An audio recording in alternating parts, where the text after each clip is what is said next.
अस्सलाम वालेकुम, कैसे हैं आप सब। Welcome back to my channel. Imamul Haq साहब, खैर बाय द वे पहले हमारे बाबर आजम साहब ने स्टोरी की इंस्टाग्राम स्टोरी पे एक पिक शेयर की थी जिसमें सरफराज अहमद, इमामुल हक, बाबर आजम एंड हसन अली साहब मौजूद थे। एंड है कि खुशगवार मूड में थे ओबियसली तमाम के तमाम। एंड कोई कैप्शन खैर उन्होंने यूज़ नहीं किया था। देन इमामुल हक साहब ने मतलब है कि इमामुल हक साहब ने ही पहले ये पोस्ट किया था। तो उन्होंने है कि 3 पिक्स शेयर की हैं जिनमें ये चारों जने मौजूद हैं। एंड कैप्शन जो उन्होंने यूज़ किया है तो उन्होंने किया है कि life is all about learnings, choosing the right people and being positive. खैर समझने वाले बहुत से नतीजे से अखज़ कर सकते हैं और ना समझने वाले इसको नॉर्मल कैप्शन भी के तौर पे भी ले सकते हैं। मुझे तो खैर यही लगता है कि राइट पर्सन को चूज़ करना या है कि बीइंग है कि पॉजिटिव रहना या लर्निंग्स वगैरह, मुझे खैर बहुत सी चीज़ों के तरफ इंडिकेशंस कर रही हैं।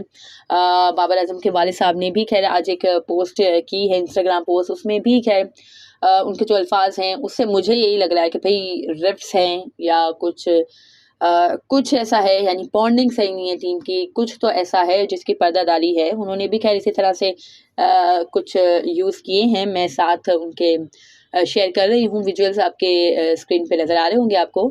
तो आप खुद है कि इस हवाले से कंक्लूजन निकाल सकते हैं। मैंने जो खैर कंक्लूजन निकाला वो यही है कि भाई no one is supporting Babar, not just only in field. मतलब जस्ट फील्ड में ऐसा नहीं है कि कोई बाबर को सपोर्ट नहीं कर रहा। आई थिंक बाहर भी या ड्रेसिंग रूम में भी यही कुछ है। एंड पर्दादारी ओबियसली रखनी पड़ेगी, जो उनके वाले साहब ने भी कहा है कि भाई पर्दा दुनिया का पर्दा रखना ज़रूरी है और इसी तरह के कुछ उन्होंने अल्फाज यूज़ किए हैं। तो भाई आई डोंट थिंक कि कुछ भी बेहतर हो रहा है टीम में, बट या खैर है, चलो।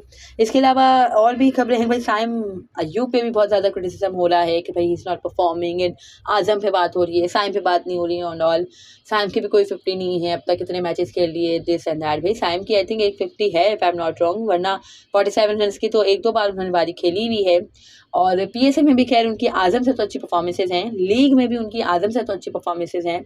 एंड अगर आप ऑस्ट्रेलिया टूर में भी जो उनको चांस मिला था उसमें अगर आप देखें, फर्स्ट T20 देखें, तो एटलीस्ट साइम ने शो किया है, इंटेंट दिखाई है, कैचेस भी ले रहा है अच्छे से। खैर आज आज़म की भी कीपिंग अच्छी थी।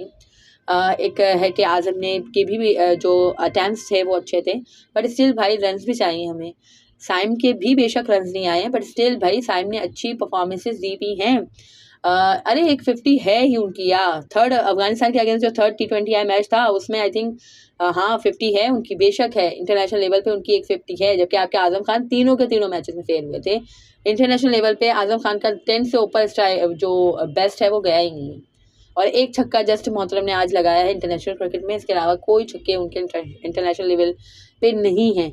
तो आज़म और साइम को आप कंपेयर नहीं कर सकते, और आप ये नहीं बोल सकते कि आज़म का नाम क्यों लिया जा रहा है या आज़म को क्यों ड्रॉप करने की बात हो रही है एंड साइम को नहीं हो रही। तो भाई साइम हैज़ टैलेंट, शो किया है, प्रूव किया है, एंड वो करेगा। मुझे तो खैर साइम से बहुत उम्मीदें हैं, इंशाल्लाह वो अच्छा करेगा। बट आज़म से मुझे कोई उम्मीद नहीं है, सॉरी टू से। उसकी फिटनेस भी खैर इतनी खास नहीं है, एंड रिजवान को छोड़ के आप उसको कीपिंग करवा रहे हो, 5 मैचेस आप उसको खिलाओगे, किस बेस पे भाई, किस बेस पे, बता दो किस बेस पे। मुझे तो कोई इसकी डोमेस्टिक की भी तरीके की परफॉर्मेंस नहीं आती, और डोमेस्टिक की अगर आ भी गई ना, मैं तो बोलती हूँ डोमेस्टिक में शानदार बॉलर होते हैं, शानदार फील्डिंग होती है, शानदार पिच बनाई जाती है, रोड बट्टा विकेट तो बनाई जाती है डोमेस्टिक में। तो फिर क्या उसकी कोई परफॉर्मेंस मैं नहीं मैटर, मुझे नहीं लगता खैर उसमें उसकी परफॉर्मेंस को आपको इतना ज़्यादा हाईली रेट करना चाहिए। बट स्टिल चलो कर लेते हैं, इसके अलावा और कोई क्राइटेरिया, कोई पैमाना नहीं है हमारे पास। बट स्टिल भाई मुझे नहीं लगता आज़म इज़ इंटरनेशनल लेवल का कोई मटेरियल है, और अगर परफॉर्म कर ले तो वेल एंड गुड भाई, मुझसे बेहतर, मुझसे ज़्यादा खुश और कोई नहीं होगा। मैं बार बार कहती हूँ, कर ले परफॉर्म, अच्छी बात है, मुझे झूठा साबित करे, आई बी रियली हैप्पी। पाकिस्तान के लिए अच्छा करे, आई बी रियली हैप्पी। मुझे कोई से ज़ाती प्रकाश नहीं, पाकिस्तान के लिए वो अच्छा नहीं कर सक रहा है भाई, इसलिए आई हैव मतलब मुझे उससे प्रॉब्लम है, वो पाकिस्तान के लिए अच्छा नहीं कर रहा। तो और खैर इसके अलावा जो हमारे आगा सलमान साहब हैं, उनका कहना है कि भाई उनसे पूछा गया था कि जो बाबर आजम कैप्टनसी में किस तरह से उन्होंने उनको पाया एंड ऑल, तो इस के बहुत ज़्यादा सपोर्टिव थे। बाबर आजम की कैप्टनसी भी अगर देखो तो world cup and Asia cup अगर निकाल दो, बेशक के बड़े टूर्नामेंट्स हैं, उसमें हमने अच्छा परफॉर्म नहीं किया, इससे किसी को कोई डिनाई नहीं कर रहा है, बट स्टिल है कि अगर वर्ल्ड कप और एशिया कप निकाल दो तो बाबर आजम की ओवरऑल कैप्टनसी तो बहुत ही शानदार गई है। आउटस्टैंडिंग परफॉर्मेंसेज दी हैं एज अ टीम पाकिस्तान ने बाबर आजम की कैप्टनसी में। और उनकी मेन चीज़ ये थी कि वो प्लेयर्स को बहुत ही ज़्यादा बैक करते थे, जिसमें हम भी शामिल हैं, जिसमें तमाम प्लेयर्स शामिल हैं। फिर है कि जो इंटरव्यूअर था उसने कहा कि भाई बैक करते थे तो फिर ये इल्ज़ाम लगता था कि भाई यारी दोस्ती है एंड दोस्तियों को प्रमोट कर रहे हैं। तो उन्होंने कहा कि ऐसा तो होता है, सोशल मीडिया ऐसा प्लेटफॉर्म है जहाँ हर कोई अपना पॉइंट ऑफ व्यू रखता है एंड इस तरह से अगर हम है कि सबका सुनने लगे तो फिर कैसे क्रिकेट तो हम खेल ही नहीं सकेंगे।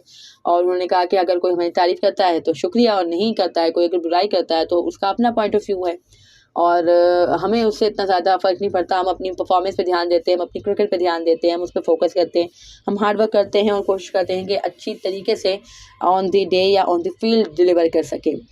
तो है कि फिर उन्होंने कहा कि बाबर आजम बैक करते थे, ये एक अच्छे लीडर की निशानी होती है। देन शान की कैप्टनसी के बारे से उनसे पूछा गया तो उन्होंने कहा कि शान ने भी यही एक है कि मैसेज दिया था कि जस्ट पॉजिटिव क्रिकेट खेलनी है, आपको अच्छे इंटेंट के साथ खेलनी है। वही हमने किया, वही हमने एग्जीक्यूट करने की कोशिश की उन्हीं प्लान्स को। एंड शान ने भी बहुत ज़्यादा, अगर कोई बुरा मतलब है कि अच्छे इंटेंट के साथ अगर कोई आउट हो जाए बुरा शॉट खेल के, तो उसको भी बैक करते थे शान मसूद साहब। So that was it from his interview. And अगर आपको मेरी ये वीडियो पसंद आई हो तो इसे लाइक कीजिएगा, share it with your friends and family and do subscribe to my channel for more such content. अल्लाह हाफिज़।